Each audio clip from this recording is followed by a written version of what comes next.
接着来看看国际上的政治局势，所有的大选，欧洲国家通通都不可预料了吗？都是一片乱局了吗？法国最新的大选第2轮结果出炉了哦，马克宏中间派拿到了第二名。第1名，让大家意外，第1轮能够感觉要横扫千军，拿下阻隔权的雷朋，极右派，结果反而落到了第3，最后是左翼反而倒过来成为了第1大党。那法国选举被说大爆冷门吗？当左翼拿下了最多席次的时候，马克宏相对是可以安心一点，是吗？那右派的领导人雷朋强调，他跟支持者说，我们的胜利只是被推迟了，但显然在法国选民来说，仍然是阻止的右派掌权之路，还是对右派有所疑虑，是吗？法国选举左翼爆冷门，欧元初步走贬，那担心财政接下来支出的状况如何？公共财政状况是选民最担心的。当然，选赢的一方很开心，看看法国总理塔尔呢，则是今早就递辞呈了哦。那同时，选输的这一派民众等待结果，当街烧东西，在广场上，本来这个浪漫的这个法国巴黎出现了警察镇压。看看画面，就是当街在烧啊、抗议啊，不满这次的选举结果，甚至认为有上千人走上街头抗议左翼联盟准备执政的结果。但另外一方呢，当然也有人庆祝啊，释放烟火，还爬上了被很尊敬的这个玛利亚雕像去庆祝。也看看这个画面，这个几家欢乐，好像球赛一样吗？但这影响的是未来法国的执政可能的发展。那法国左翼联盟在庆祝的时候呢，梅兰雄这个领导人说准备好要执政了，而同时他已经公开的讲，让左翼执政是总统马克宏的职责，以目前得票的结果，而排除了跟马克宏的中间派联盟有任何谈判或要组建联合政府的可能性吗？所以数百名新人民阵线的支持者也在聚集抗议，因为他们有各种合作的纵横，人群在法国国旗之下高呼我们胜利了。但另外一方各种的标语抗议，不要国民联盟，不要马克宏的也很多，所以马克宏的执政现在面临的很大的挑战。解散国会之后，他选举结果得到的是如此，而经济学人的分析封面是这样的哦，闹烂掉的选举，闹烂掉的英国、法国还有美国选举。这个封面上看到美国的选举有美国国徽啊，后面是一个助行器，是暗示的是谁？大家清清楚楚。而法国呢，经济学人封面上看到的是国旗里哇，左翼、右翼，中间缺了一块，中间派没了。无法弥合的左翼跟右翼的分歧，接下来选举还有美国、英国已经结论出来了败选啊，所以当 BBC 的前资深评论员在分析这件事情的时候，他说呢，因此上位的工党人施凯尔耐人寻味说了一句，不管从比工党更左的自民党，还是从比保守更右，就是所谓的左跟右，现在已经整个也都不一样，乱了套。的民意来看，其实民意是一种愤怒的呈现，并不是看着希望而投票。就像法国里面所有可能的情况是像美国那样，选民在选举当中表现的情绪是什么？摧毁，而不是重建。而美英法的选举结果都在比惨、比烂、比乱嘛。英国的苏纳克下台，马克宏跛脚，拜登不妙嘛？那拜登在电视辩论之后，不停的有换拜的声浪，其中最新被报道出来是帕森金氏症的专家传出来多次，还被拍到照片到白宫去。最新的一次大概是今年的1月份左右，是不是8度造访白宫是在做什么呢？这个医师的见面有要证实什么病情吗？还是有更多民主党人也要求他退党？拜登竞选团队倒是做了一些想办法改善就是列了清单以后不可以再出包了。媒体要访问可以，但是先列问题给主持人挑，只能问这些嘛，框框架架列出来，要控制管控拜登的受访表现。或者是说偷偷来，美国的众院的民主党私下开会讨论怎么换灯，找谁好这一场被说是这个数位视讯的会议里头有4个议员参加，但是呢，拜登有人却说当事人会在几天之内做出决定。决定什么？是不是要退？还是继续选到底？虽然他已经公开宣布很多次，还是不停的传出来他要退的消息。这个是拜登的朋友夏威夷州长格林告诉美联社的。所以是不是真的还有退的可能？还是像他的太太说的，一定要选到底呢？亮哥，你看看法国的选举英国美国现在就是一个没有办法有稳定政权的状态了。法国很难讲哦。法国因为它是2轮投票啦，超过12.5进入第2轮啊。那马克龙跟左翼联盟他们后来撤出了210个候选人，所以显然就是看谁民调高就投给进去的那一个人嘛。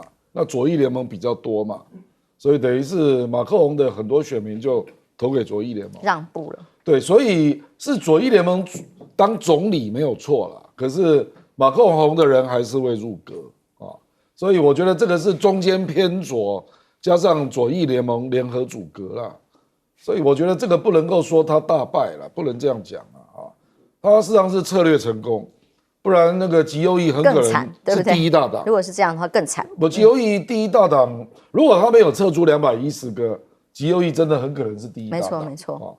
那当然了，这个极左碰到极右，斗争一定会更激烈了。因为我看那个马郎兄，他们那个阵营获胜的时候，我看那个现场的群众，所有的少数民族都站在这一边，那个好明显啊。那个非洲裔的通通都站在这一边，巴勒斯坦。我说就保护自己的权益啊，不然怎么办呢？还有穆斯林啊，一定都站在这一边的啊。那坦白讲啊，那个法国的右翼是认为，就直接说他们是不名誉的结盟嘛，我 dishonor 都讲出来了。那个小帅哥啦，以为自己要当总理了，真的，上去很愤怒的样子啊。可是我觉得法国局面是还好，英国是一个怎么说呢？就是坦白讲，这个自由民主党也拿到12%，然后那个另外一个改革党嘛，就也拉走了保守党很多票。事实上，他们差距只有10几%，那个工党只拿到33.7%，那保守党是拿到23%哦，这样只差10%左右。结果席次大，因为它是单一选区嘛，结果工党拿到412席。那保守党只拿到100多席嘛，是这个就是制度造成的啦，等于是愤怒的这个自由民主党跟愤怒的改革党把保守党的票都抽走了，那造成保守党大败。可是事实上，工党只拿到33.7%，就是你分到了不合理的席次了，所以你也不能够说保守党崩溃了。保守阵营基本上，而且这个过程当中，工党也没有那么左，因为那个自由民主党比他还左啊，所以我的意思就是说，这个工党实际上不是典型的工党啊，他没有那么激进啊，比如说他提出来的政见，我看起来都不痛不痒的，比如说有没有要回欧盟啊？没有，我们要建立更健康的关系，这个都是废话嘛。然后跟中国要不要恢复早先比较好的关系？他说3个 C 啊，那个都是废话，都是形容词，你知道吧？所以我认为不表态的结果，我坦白讲，他基本上是人权律师出身啊。我说这个斯凯尔啊，所以我坦白说了，我认为他对经济、对外交根本没有主张啊，所以就是看着办啊。那他之所以会执政，就是人家对保守党做太久不满嘛，就这样。只是代表选民的愤怒而已嘛，赖教授。法国的选举，我想在这个节目那我之前有预估就是说这个右翼的不会赢，马克龙的战略是获胜因为马克龙的任务首先就是先挡住右翼，因为他成长的速度太快。赖神算？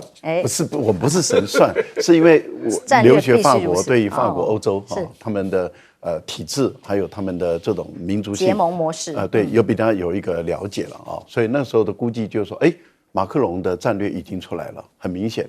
那因为这个领导人他还是有他的脑袋，聪明的他知道他要先挡住的是极右翼的势力，因为极右翼速度太快了。在匈牙利首要敌人，对，匈牙利赢，在意大利赢，然后在德国也赢，德国他也成长到20%了，然后在法国到33%了，那这不得了，不赶快挡住的话，那极右翼的扩散，这个对欧盟的体制会产生裂解式的威胁，而且对于这个反移民会造成法国社会的内部的很大的撕裂，因为极右翼是非常不欢迎移民者，那已经来移民的人怎么办？他们会被歧视的，这个是很不好的，对欧洲的很人权价值摆在前面的，对相对剥夺感。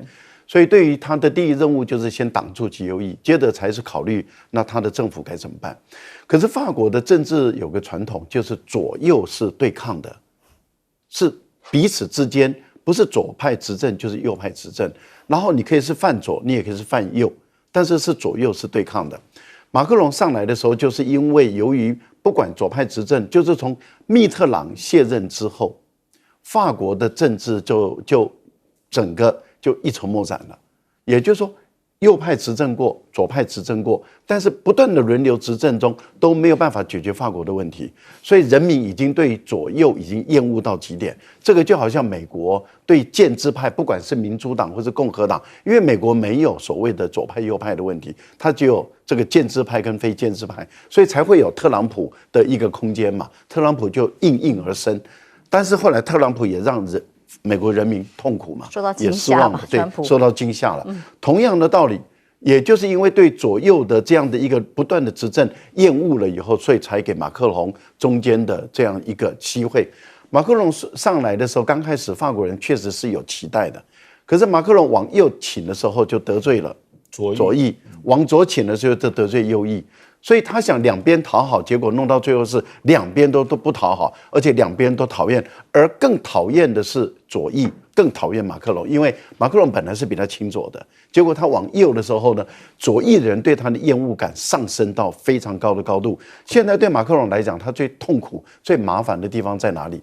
由于左右本身是水火不容的，那他现在该怎么办？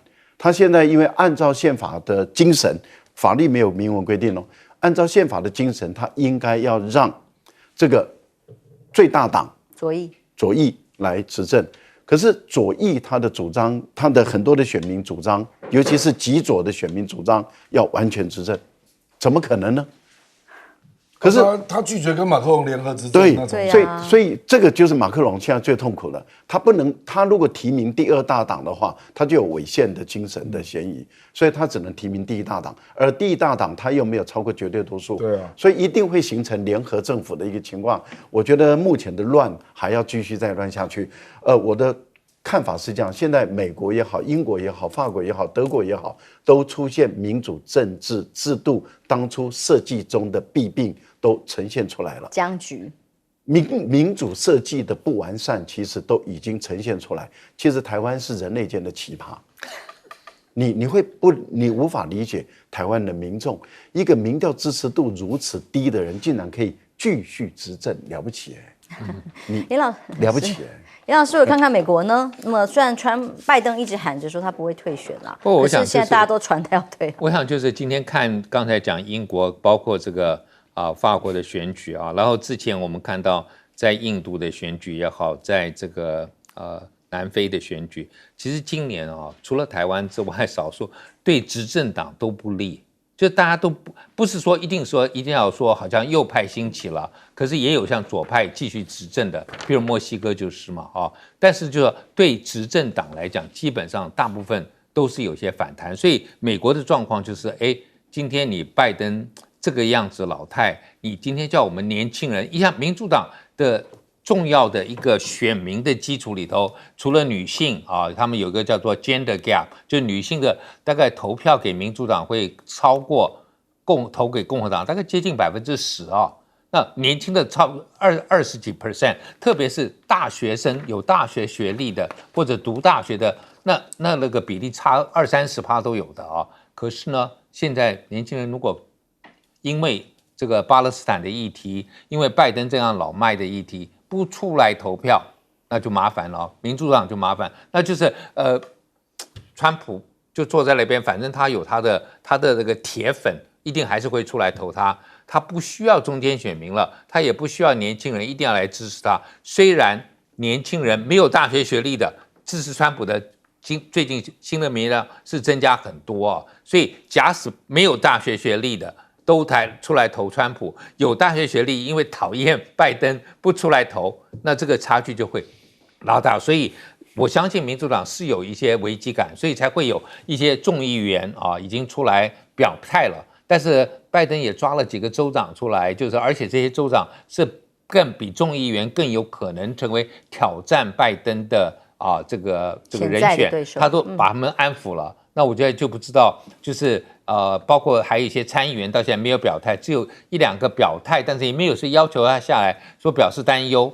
那最重要，我想到最后就是说，如果这些参议员他们也被叫做什么年代受害就是说金主说我不支持拜登了，结果金主也不支持民主党的这个议员的候选人或州长的候选人，那他们就受不了了，那他们一定会要换。但现在看起来，金主虽然要出来吵了，可是拜登还在等上帝的就是降临。他说只有上帝能够让他不参选。对，没有，他还在等上帝对他说话。哇，上帝什么时候说话呢？休息一下，马上回来。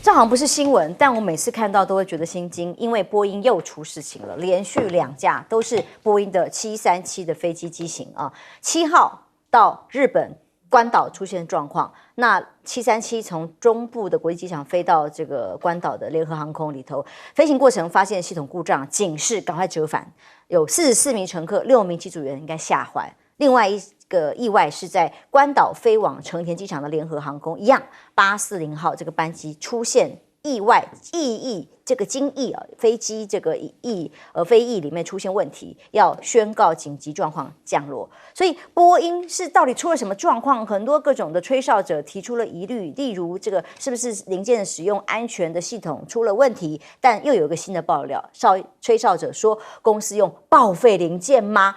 公司使用的这个有缺陷的报废零件是一个波音前品管经理现在爆料出来说的，已经报废了，却拿来组装。从2000年开始，已经有大约5个不符合品管的零件，为了节省费用吗？被用在了飞机的组装里头。那这个茲事体大，用的可就广泛，可就多了，怎么个查起都还是大问题。好，现在美中呢对抗里头，飞机的安全现在没有把握嘛，大家没有办法有信心的时候，美中的对抗里头，根据艾斯摩尔前执行长的预测美中晶片的战争涉及意识形态，这位温彼得认为还要再打数十年下去，没打完那中程的熟制成晶片被盯上，欧盟还要出手跟着围堵了吗？除了汽车的关税之外，欧盟执委会还传出来开始征求欧洲的半导体企业对中国扩大传统的成熟制成的晶片产能来加以对抗。那预计就是担心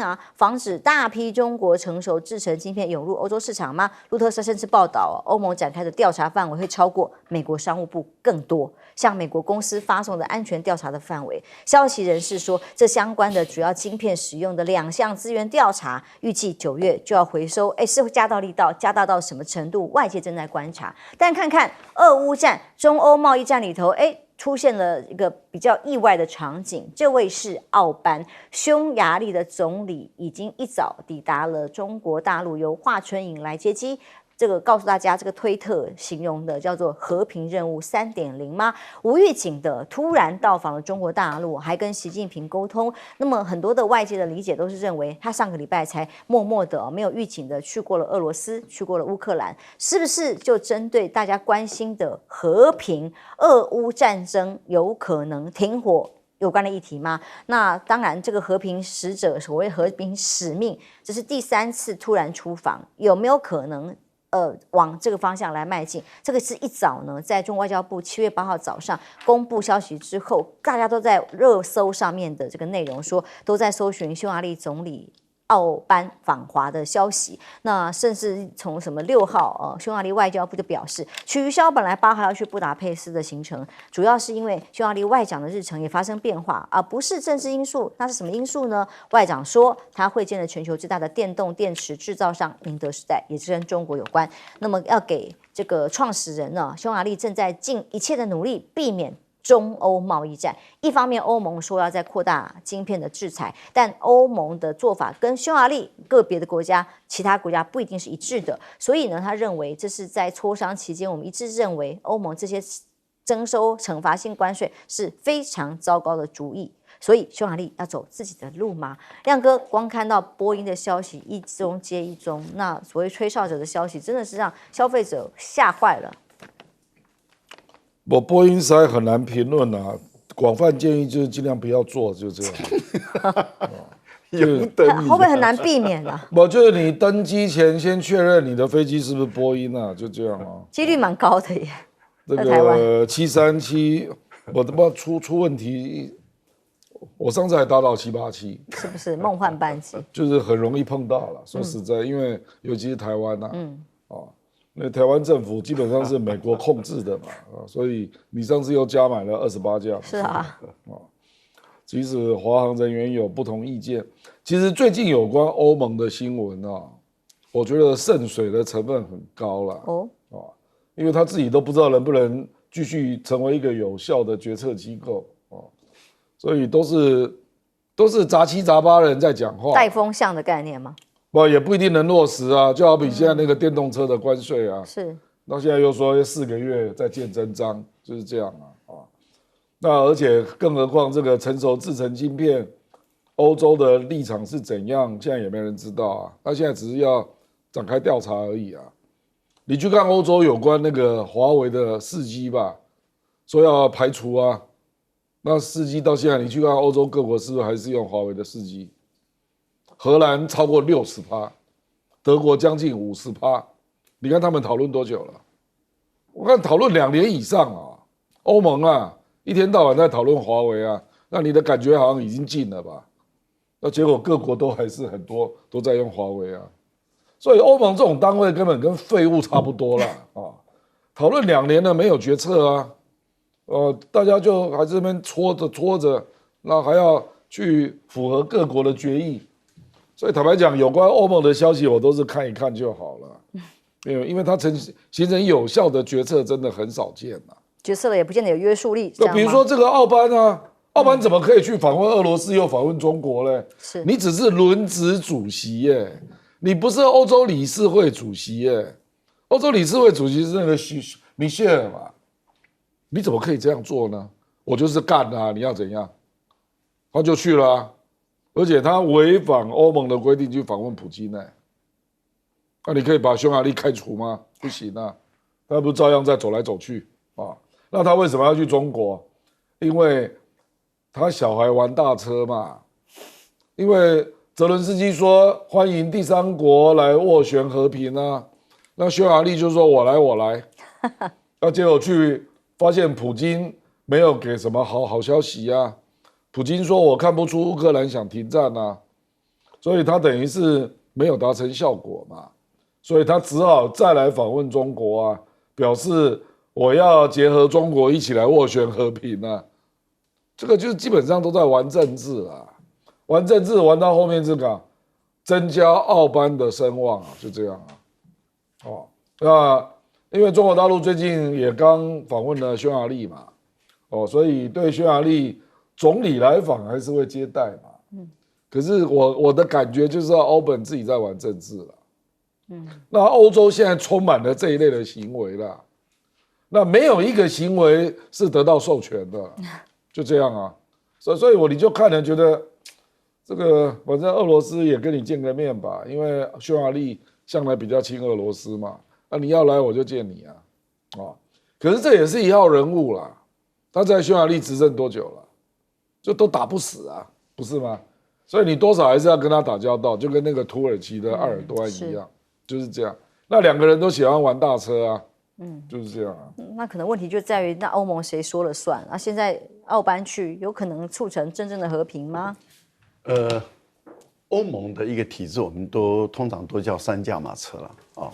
那也就是说，一个最高的是一段时间才会开一次会，半年或者1年开一次会，就是欧洲理事会，也就是27个国家的元首或者政府首脑，那么就一段时间才开一次会来决定整个欧洲的大方向。它是真正有最高决策权的会议，但是它只决定一个大方向。那另外就是有2驾马车，一个就是欧洲理事会，一个就是欧洲执委会。欧洲执委会有点像一个公司的 CEO 一样，就有点像一个 CEO。那这个 CEO 里面就是说，等于是冯德莱恩是执行长。那么在通常一些具体的事务，包括关税啦，或者法案啦，你要送到欧洲议会的话，都是由这个执委会里面来跟欧洲议会沟通。那还有一个就是理事会啊，就过去是米歇尔啊，那么米歇尔现在要下台了啊，那换另外一个，那他有点像董事会一样。有点像董事会啊，说这个董事长，但是问题就在于，欧盟的执委会的主席就是轮值主席，每半年轮值一次啊。这一次的匈牙利就是13年后，那么由他再来轮值了。那轮值因为每半年轮值一次嘛，所以从7月1号到12月31号就是他轮值，所以他可以要求这个欧盟的执委会冯德莱恩，那么到他这边来谈一下他的工作。因为一个是执行者 CEO， 一个就是我现在是轮值主席了，轮值的董事会的主席了。那我现在就叫你这个 CEO 过来，你来跟我谈一下你的执行情况。他可以牵制冯德莱恩的做法，也就是说，冯德莱恩过去像比利时的总理当轮值主席，就上一任的时候，冯德莱恩在开始乱搞这个对中国大陆的电动车的关税的时候，这个比利时的这个他都不讲话，那冯德莱恩就可以上下其手了。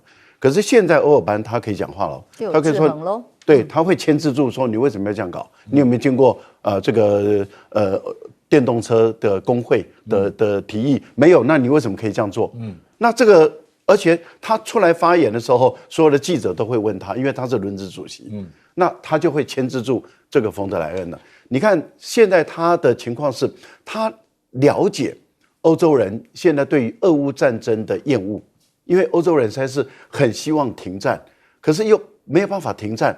例如说，欧洲他们都知道，因为欧盟不是北约嘛，可是北约的立场跟态度很清楚，就是不能够让北约，我现在讲的是军事组织，他的立场就是俄国不能赢，乌克兰不能输。可是现实的情况是，俄国不会输，乌克兰不会赢，那怎么办？就僵在那个地方，打了2年多了，欧洲人真的累了，他们也烦了，可是他们无解，为什么？因为普丁的态度就是说，对不起，以现有的疆界为主。那拜登说不可能以现有的疆界为主，现有的疆界就是他已经掌控了12万平方公里的土地嘛。现在欧尔班就是想从中间来去撮合，看看能不能找出一条路来。累了烦了，钱还是得照给呀，这就是欧洲国家现在的处境。严老师，第一个波音啊，我们过去啊，就是只会担心，到底这个驾驶啊有没有足够的睡眠，有没有前一晚喝酒，或者说上飞机之前这个体检怎么样？我觉得现在这不是驾驶了，现在变成是飞机本身了。就是说你要真的要问，就是要看你就像租车一样，你看我要哪一个车，现在都要飞机都要搞清楚是哪一型的。驾驶要更精神抖擞，驾驶当然要，各种飞机的状况。驾驶再好，你飞机有问题也没有办法救了。现在看起来就是这样的，你是737就是这么危险嘛，对不对？所以我觉得这个是蛮大的一个，而且。大家看那个网络都看够了，那个 Josh Hawley 那个议员就问那个波音的那个，那个讲话的态度，你就觉得说波音就是有问题嘛。如果今天他讲话感觉上就是说真的是很有说服力，那大家还可能可以接受。他讲那个话，我觉得 Josh Hawley 也没有那么了不起，但是。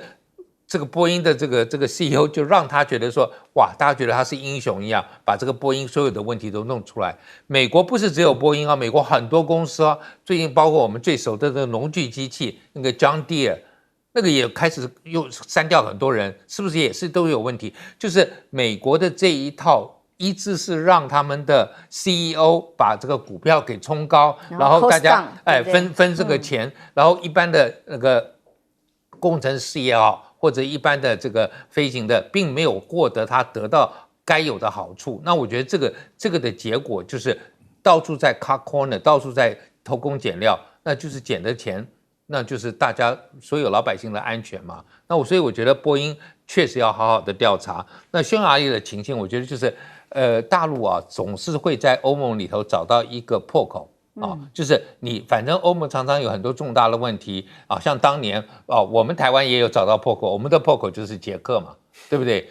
就是德国想要卖比较重要的武器给大陆，那捷克就出来闹一下，那就没有没一致决没办法过。那现在我觉得匈牙利就是大陆在欧盟的就是一个破口，就是他专门在这个在欧盟里头，等于是不让欧盟可以对大陆有更多的制裁。所以我觉得这个是双方大家都会利用这个欧盟这个制度来做。刚才我们还讨论到这个马克宏或者他们德国对于欧盟未来的这个态度，我觉得这个欧盟现在真的是被美国跟乌克兰搞到就是本来他还可以团结的。对。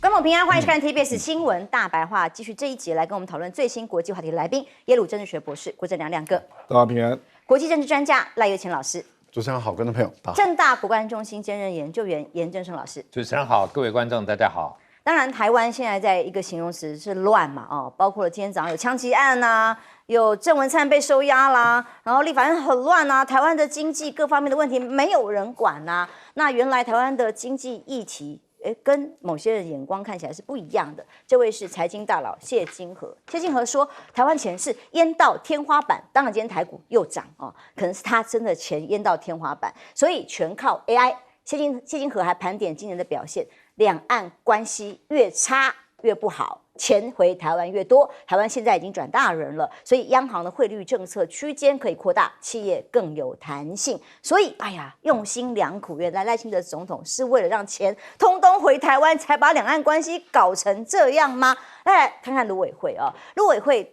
想要把我们现在突然有人大家都忘记渔民吗？渔民我们现在被带回去，还不知道能不能回家呢。梁文杰曾经在节目上公开的讲，他说这个两岸不叫两岸其实中华民国跟中华人民共和国实质就是两个国家，直接讲了各种的两国论的说法，后来改口，再被谈到的时候，因为陆委会主委已经邱垂正把它低调啦，两岸就是两岸当然是两岸，他也跟着讲啦。媒体又是媒体的错，用去脉络化的方式截取说法他根据两岸关系条例，当然就是两岸关系不是本来就是这样，否则你陆委会早就该废了，不是吗？而大概做这个操作两岸议题的时候呢，又有一个消息，德国国会通过了决议案，肯定台海和平很重要，所以谢志伟我们的很久不见的大使出声了，他发文说，代表台湾有事，德国、欧盟都会有事的隐性说法，我们好安全真的是这样吗？来看看解放军最近的动作评人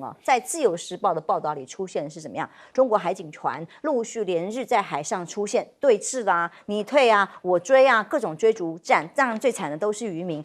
他说有一个隐形的潜规则出现了双方有这个东经118度啦，北纬多少度啦，这个位置啦，变成虚拟的海峡中线，已经具体化了。自由时报告诉大家，本来我们被破坏掉的海峡中线有虚拟化的呈现，你觉得呢？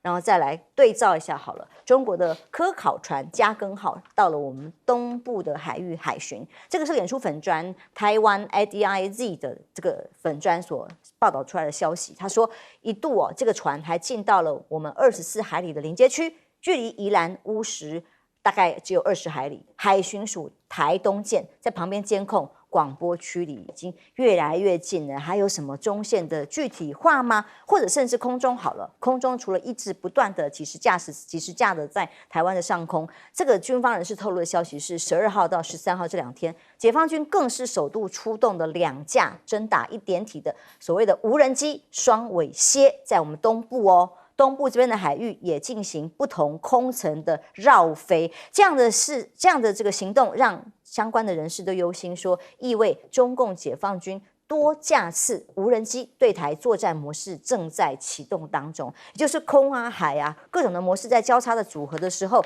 在我们的台东外海，一个新闻传出来说，有美国的 MQ-4C 的海神无人机出现在我们台湾台东的外海，干什么呢？专家认为是在找中国的潜舰潜藏在海底吗？现在还有联合军演正在进行当中，剑指的是哪里？大家可想而知吗？当然也有一个说法说，南海的风险现在比台海更危险度更高。所以这个报道告诉大家，对中国来说，目前南海的问题比台海更迫切。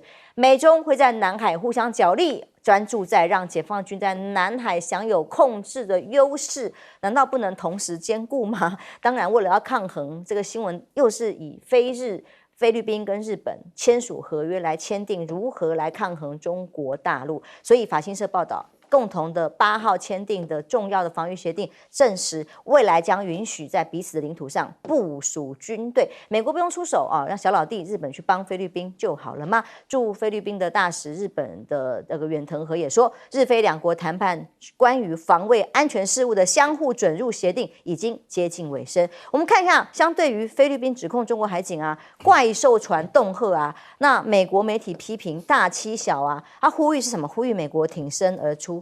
有挺身而出吗？也是一样要这个菲律宾自己解决，不是吗？作为更是直接签约的盟约国，美国该做出什么反应呢？是不是要派兵援助呢？从国际间广泛瞩目的议题啊，那台湾什么都没有，又跟美国寻求协助，美国当然就表示，请你们自己沟通，自己解决而已。亮哥，先从谢金河他所看台湾的经济状况来看，看起来是赖总统用心良苦啊。那个基本不用讨论了。事实上，你可以去看台积电占台湾的股市的市值占多少嘛，35%。所以这个叫烟角木吗？集中在一只股票35%啊。美国股市7只高科技股，它占了整个涨幅60%。那你说这个叫健康的经济，对不对？你可以去看其他的行业做得好不好嘛？你不可能只集中在一家公司嘛。当然，台积电有相关的个股啦，可是台湾整个高科技业的雇用量只有100多万人，我们台湾的劳工有1200万呢。所以我说这个根本不用讨论嘛。用股市来讨论经济本身就是一个笑话啦，没有人这样讨论经济的啦。比如说美国，你如果说美国股市那么高，那拜登民调怎么会这样呢？表示大部分的人从事他的经济的人并没有享受到这样的股市嘛。所以台湾更多的你要去注意中小企业嘛，一般人就业是什么就什么业嘛，薪资成长多少嘛，那根本不用讨论啦。事实上，赖清德如果都问他，那赖清德就一天到晚在听股市名牌啦，就这样了。我觉得基本上梁文杰，事实上他后来就被邱垂正打脸了嘛，就表示邱垂正知道两岸关系绝对是跟两国不一样嘛。事实上，我们并没有两岸人民关系条例，那个全名叫做《台湾地区与大陆地区人民关系条例》。对不起啊，并不是叫两岸人民关系条例，不是，是台湾地区与大陆地区人民关系条例。那不就已经定位了吗？台湾地区、大陆地区啊，那这个你能否认吗？这个法律就摆在那里，是你赖清德自己有问题嘛？明明就台湾地区、大陆地区，你为什么都不讲？对不对？那你都不讲，那到现在一直都讲两国，那当然就引起了很多的反应嘛。你否认自己的法律，你这种行为，陈水扁跟蔡英文从来没有过啊，就只有你啊。所以你就是偏执狂嘛，明明法律就摆在那里啊，就叫台湾地区、大陆地区啊，你就是死不要讲啊。那碰到这种总统，你有什么办法？对不对？那至于这个亚洲的关系啊，我觉得菲律宾你要讨论这一些，你不如去问啊，那为什么低风的中程导弹撤离吕宋岛呢？你这美国，如果你说哎呀，不能让中国的那个超大型的海警船来下到菲律宾，就12000吨嘛。那美国要挺这个菲律宾啊，那你先反省自己啊，为什么那个低风系统你要撤出呢？那个低风系统是4月13号运进吕宋岛的，还凌晨运进来嘞，飞了13个小时，从美国本国那为什么要撤走？他已经宣布了9月要撤走啊，所以是来这边摆好玩的，是不是？你原来的计划是这样吗？美国原来的计划事实上是希望吕宋岛如果没事，那我就可以继续摆其他地方。那最好菲律宾9个岛都有。所以显然就是你碰到了什么压力，你自己撤走了嘛？你为什么不明讲？我讲白了嘛。请问6月30号在吕宋岛上空有没有中美的电战持续了12个小时？有没有这件事？你美国要不要承认一下？有没有导致 GPS 全部断讯？你要不要回应一下嘛？不敢回应啊。那菲律宾有个参议员说啊，菲律宾周边有25个点被中国的超高音速导弹瞄准，有没有这件事？菲律宾参议员自己讲的啊，写在 TikTok 跟脸书啊。你要不要自己讲一下？还有啊，古巴是不是有4个监听站？中国去那边建起来了。美国的智库 CSIS 公布卫星图，所以你美国是不是怕到了？你搞人家的吕宋岛，他就搞你的古巴啊，撤了吧。所以我说啊，我说有时候看国际军事政治的新闻啊，不要去看这种打口水的啦，看具体的事件你美国多厉害，那冲绳为什么要撤军啊？冲绳19000名美军啊，那为什么今年12月要撤走9000人？为什么？有一说分散部署啊？没有啊，它分散到关岛跟夏威夷啊，是距离我们更远呢。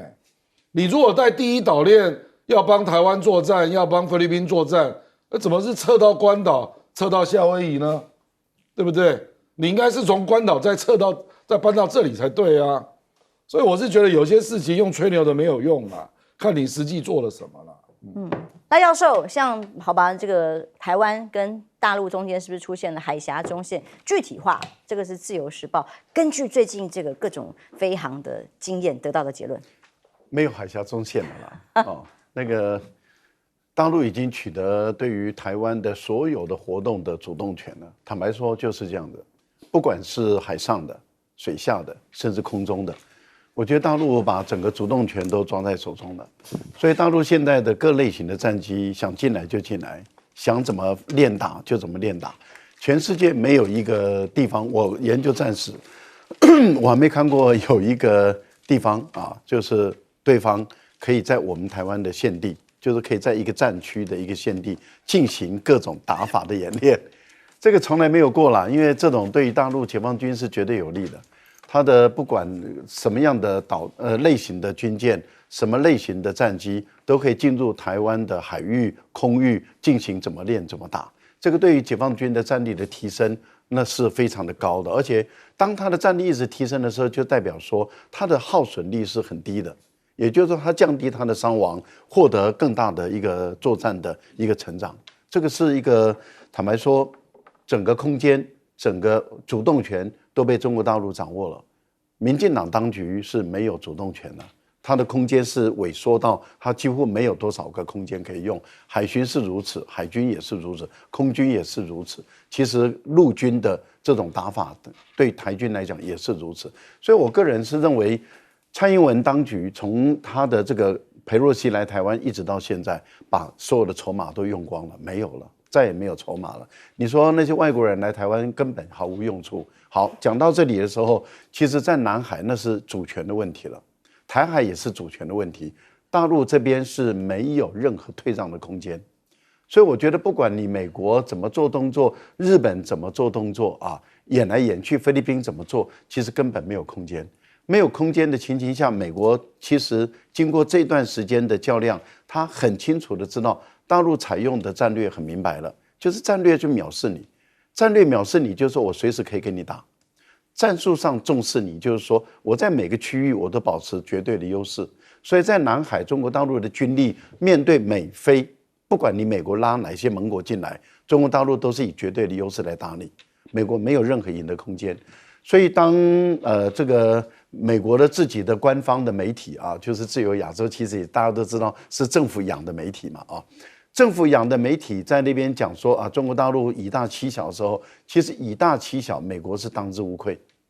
美国从二战以后到现在，每一场战争几乎都是以大欺小，打韩战是如此，打越战也是如此，侵略阿富汗更是如此，伊拉克、叙利亚、利比亚全部都是以大欺小。美国从来不敢以大对大，从来不敢，一点点都不敢。都是以大欺小，所以如果要讲以大欺小，坦白说，美国是当之无愧了。可是中国大陆跟美国又不一样的地方是，中国大陆敢以大博大，这个是美国所不敢的事情。所以一个大陆敢以大博大，而美国不敢以大博大的时候，谁胜谁败，其实结论都已经很清楚了。至于股市名嘴哦，它是在台湾很有名的反向操作的指标了。那么反向操作的指标，你想问问台湾的民众，你有没有感觉我们的钱淹到天花板？我想99%的台湾民众说：“对不起啊，我没有钱。”有可能他家里是如此。哦，那少数那1%的有钱嘛？袁老师，我想第一个两岸关系啊，刚才我们提到就是台湾跟大陆之间啊，那我不知道我们为什么好像嘴巴要讲跟大陆是一个不是国与国的关系有这么困难啊？到底我们损失了什么东西，我也不知道啊。就是我们今天跟对岸的关系，好，包括民众党讲的一家人，哎，至少我们没有像你想想看，宋朝当年跟辽国澶渊之盟是兄弟，后来跟金签订的合约，先叫叔父，后来叫伯父。我们跟大陆关系有需要这样子吗？这个那么卑微吗？没有嘛，没有卑微的时候，你每天还要去呛，到时候搞不好最后人家要搞这个怎么办？我觉得这个是我们应该去想一想。其实现在算是就是以他这么大这么强，我们这样子跟他还愿意跟你对等的时候，我觉得我们应该要认识到这个渔民都救不回来了，对，是不是？对，但是我的意思，我们要稍微想一想这个 reality 这个事实状况是什么样。其实我们没有吃亏，没有吃亏的情况，嘴巴不需要这样子这么吝啬，或者这么这个需要就是去戳人家啊。我觉得这个我对这个我们民进党现在陆委会或者是说这样子整个的政府对两岸政策的一个态度，我觉得真的是可以聪明一点哦，不要这样子非常这种很莽撞的，觉得自己好像这种很有 guts 啊，来呛的结果，哎，你们可能不在乎哎，可是一般老百姓还是会担心的啊。那另外当然就是说，我觉得今天在美国一直就是对南海的议题可能是非常的重视，但是美国你也同样去想一想，你是加勒比海的这个后院，你的后院是加勒比海，那如果你按照以前这个美国讲的门罗主义，是你根本不能进到我们西半球，对不对？然后后来还搞一个罗斯福的推论，就是说，哎，我可以干涉我所有我境内的国家。对不起啊，我想问一下，如果中国大陆用这样的同样的逻辑进入到南海，然后说，哎，菲律宾这个政府现在对我不友善，推翻它，大陆有这样做吗？有去别的国家去搞这个吗？你美国在加勒比海搞这么多啊，你都不去检讨，然后今天你要去说自由航行有问题，请问哪一条船被大陆拦掉了？对啊，在这里我觉得就没有嘛，所以他每天讲这个自由航行。等到有一天你发生真的没有自由航行，我觉得你再去谈比较容易一点。好，我们休息一下，马上回来。